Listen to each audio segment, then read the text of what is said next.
la place du pouvoir traditionnel dans la région du Moronou. Le trône du chef y a-t-il encore son caractère sacré? Élément de réponse dans quelques instants. Et la ville de Damaturu au Nigeria qui s'est réveillée ce lundi matin par des explosions et des tirs à l'arme lourde. Un autre attentat qui pourrait être attribué à Boko Haram. Voilà les grands titres de ce quart d'heure d'information. Bonjour et bienvenue. Si toutes les attentions sont concentrées en ce moment sur la lutte contre le virus Ebola, eh bien, ce 1er décembre est l'occasion de lancer un regard sur ce qui se fait en matière de lutte contre le sida dans le monde. Le sida qui a fait à ce jour plus de 36 millions de victimes. Cependant, l'OMS annonce des chiffres encourageants. Plus de 15 millions de séropositifs pourraient bénéficier de traitements gratuits en 2015. Pour autant, la guerre contre le VIH n'est pas encore gagnée, selon l'organisation. Ici en Côte d'Ivoire, le Fonds mondial de lutte contre le sida est représenté. Gros plan sur l'organisation dans ce reportage signé Sephora Zegui et Abou Sanogo. En Côte d'Ivoire, le taux de prévalence du VIH-Sida est de 3,7%. 370 000 personnes vivent avec le VIH-Sida. Parmi eux, 72 000 enfants de moins de 15 ans. Ces chiffres alarmants ont abouti à la création en 2002 du Fonds mondial de lutte contre le VIH-Sida, la tuberculose et le paludisme. Le Fonds mondial de lutte contre le sida, la tuberculose et le paludisme a été créé pour sauver des vies et diriger l'argent de la communauté internationale vers les pays qui en ont le plus besoin. Le Fonds mondial est une institution financière qui existe grâce à des financements de personnes volontaires et de pays volontaires. Pour la lutte contre le VIH-Sida en 2013, ce sont plus de 45 milliards de francs CFA qui ont été décaissés par le Fonds mondial à travers l'instance de coordination nationale. Jusque-là, c'est près de 148 milliards qui ont été décaissés pour la Côte d'Ivoire. En ce qui concerne la lutte contre le VIH, c'est 45 milliards qui ont été décaissés. Mais nous avons soumis une proposition qui a été acceptée par le Fonds mondial et qui a commencé à être mise en œuvre en 2014. Pour cette subvention-là, le Fonds mondial nous a donné un montant de 62 milliards de francs CFA. Depuis sa création, le Fonds mondial a fait du traitement et de la prévention du sida une réalité pour des millions de personnes. Notons que le taux de transmission du VIH est en net recul en Côte d'Ivoire. Et ce 1er décembre, le port du ruban rouge à gauche de la poitrine, comme vous le voyez ici, symbolise la solidarité à l'endroit des personnes infectées par le VIH. Seule femme parmi les 5 candidats à la succession d'Abdou Diouf, c'est désormais Michaëlle Jean qui est à la tête de l'Organisation internationale de la francophonie. Elle a été élue par consensus et non par vote. Canadienne d'origine haïtienne, Michaëlle Jean va officiellement prendre fonction dès le mois de janvier, mettant ainsi fin aux 12 ans de mandat du Sénégalais Abdou Diouf. Trouver un successeur à Abdou Diouf, c'était le principal enjeu de ce 15e sommet de la francophonie. Et c'est la Canadienne Michaëlle Jean qui l'emporte. À 57 ans, l'ex-gouverneur général du Canada, d'origine haïtienne, est la nouvelle secrétaire générale de l'OIF. C'est la première fois qu'une femme dirige la francophonie. Cet automne, nous l'avions rencontrée à Paris. Elle disait vouloir défendre le français, bien sûr, mais aussi les droits de l'homme. J'estime que vraiment lutter pour la dignité, pour les droits, pour les libertés, pour l'état de droit, pour de meilleures conditions de vie, c'est aussi faire cela, c'est s'assurer qu'il n'y ait plus d'hommes et de femmes et d'enfants dans des situations de non-droit. La francophonie ne sera donc pas présidée par une personnalité africaine, c'est inédit. Pourtant, Michaëlle Jean était opposée à 4 candidats, tous africains. Les discussions ont été longues et très compliquées. À la mi-journée dimanche, au second jour du sommet, les 57 délégations ne s'étaient toujours pas mis d'accord. Un vote a même été envisagé. Cela aurait été une première dans l'histoire de l'organisation. Finalement, Michaëlle Jean a fait consensus. Elle prendra ses fonctions en janvier. Escale maintenant dans la région du Moronou, c'est à l'est de la Côte d'Ivoire. Dans cette région, la chefferie traditionnelle est en perte de valeur. Le trône du chef est très souvent convoité par les présidents de jeunesse ou encore par les présidents de mutuelles. Une situation qui ternit l'image des Agni Morofoué comparativement aux autres Agni qui considèrent encore le chef comme un personnage sacré.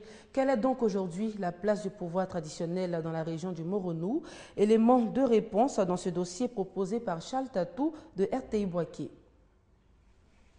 Depuis ces dernières années, l'on constate que dans la région du Moronou, le pouvoir du chef traditionnel est devenu très fragile.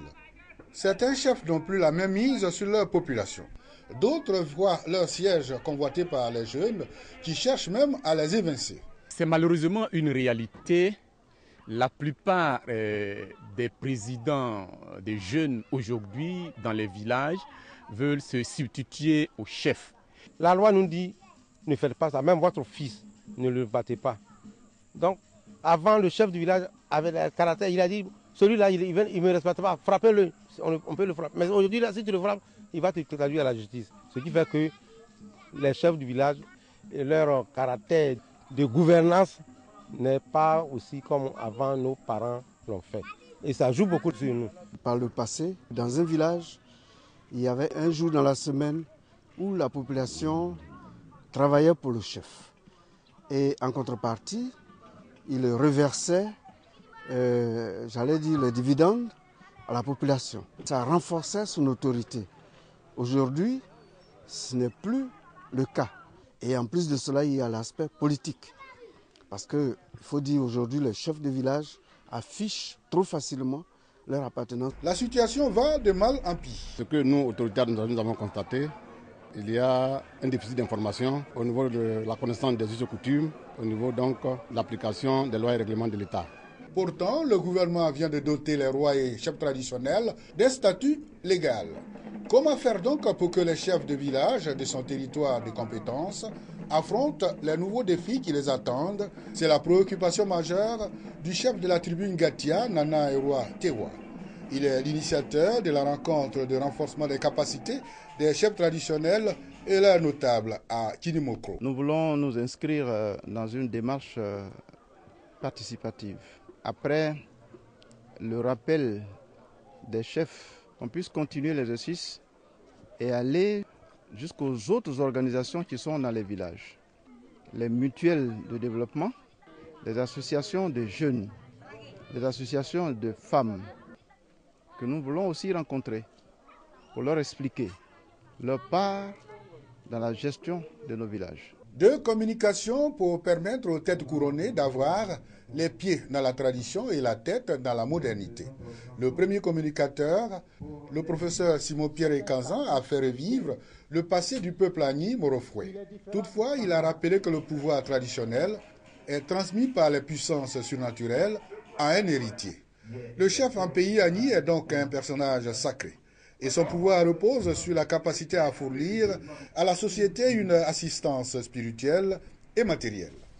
L'autre communication, celle du sous-préfet de Ngyesanko. Le dernier conférencier a apporté un éclairage sur les aspects de gouvernance de la chefferie. Cette rencontre de formation marque le début de l'éveil de conscience et du processus de restauration du pouvoir traditionnel dans le Moronou. Intéressons-nous maintenant au vécu d'Altiné, une jeune femme musulmane mariée et pieuse qui se voit du jour au lendemain imposer une coépouse par son mari, soutenue par sa mère et les imams. Une situation que digère mal la jeune femme. Altiné va donc se laisser emporter dans les tourbillons de l'adultère. Altiné, mon unique péché, est le dernier chef-d'œuvre de l'écrivaine Anzata Ouattara. Le roman a été dédicacé vendredi dernier à l'hôtel du district d'Abidjan. Ma fille, le Seigneur a voulu que tu aies une coépouse. Que sa volonté soit faite. N'en fais pas un drame. Notre religion le permet, alors accepte-la. Voilà comme une sœur. À partir de ce moment-là, tout a changé et l'adultère s'est invité dans la vie d'Altiné. Ainsi résumé, Altiné, mon unique péché, est la première œuvre romanesque d'Anzata Ouattara. Sur 164 pages, la journaliste écrivaine dépeint sans faux fuyant les réalités des foyers polygames, une atmosphère qui ne lui est pas du tout étrangère. L'histoire d'une jeune fille musulmane pieuse qui respecte les préceptes de sa religion, la religion musulmane, et il s'est trouvé qu'à un moment donné de sa vie, elle a été abandonnée par son mari qui a épousé une seconde épouse. Et elle a fini par tomber amoureuse d'un autre homme. Et ce qui devait arriver arriva. Il faut dire que c'est aussi mon environnement. Je suis musulmane, issue de famille polygame, donc je maîtrise un peu le sujet. Altiner mon unique péché, le roman se laisse lire, sans surprise par la gente féminine, principale composante du lectorat dans Zata Ouattara, mais aussi par ces hommes inconditionnels des écrits de l'auteur. Je ne peux pas accepter cette situation, mais vu l'exemple d'Alciné, je crois que j'aurai les moyens de supporter cela. Elle touche véritablement au problème que l'on a l'habitude d'en parler dans les salons et elle les met sur la place publique, c'est-à-dire qu'elle dit tout haut ce que les autres pensent et disent tout bas. Près de 8000 exemplaires écoulés depuis la sortie de l'œuvre en début du mois de novembre 2014. Coup d'essai, coup de maître donc pour Nzata Ouattara. La tâche n'a toutefois pas été aisée. Aujourd'hui journaliste romancière, elle aura d'abord été déléguée médicale, responsable commerciale, avant d'être l'écrivaine d'aujourd'hui. Des aventures palpitantes et pleines d'enseignements vous attendent dans Altiner mon unique péché. Il faut impérativement réduire les risques liés aux matières d'origine nucléaire, radiologique, biologique et chimique. Il faut également lutter contre leur trafic illicite. Ce sont autant de préoccupations qui ont réuni le Comité national de réflexion lors d'un atelier le 27 novembre dernier. On en parle avec Félix Amani et Grace Kando. Déchets toxiques, pollution maritime, sachets plastiques, des menaces pour l'environnement et le bien-être des populations.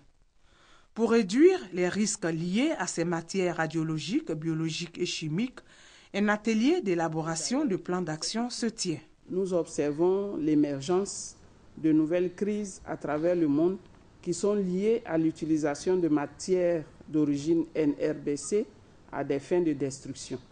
À cet égard, la question de gestion de nouveaux risques ou menaces à la sécurité des populations doit demeurer aujourd'hui une préoccupation importante en matière de mise en œuvre de politiques nationales de sécurité et de protection de l'environnement. Pour prévenir des cas semblables, le Comité national en charge de la question entend poser des actions concrètes. Si vous vous souvenez, en 2006, il y a eu déjà le déversement de déchets toxiques en Côte d'Ivoire.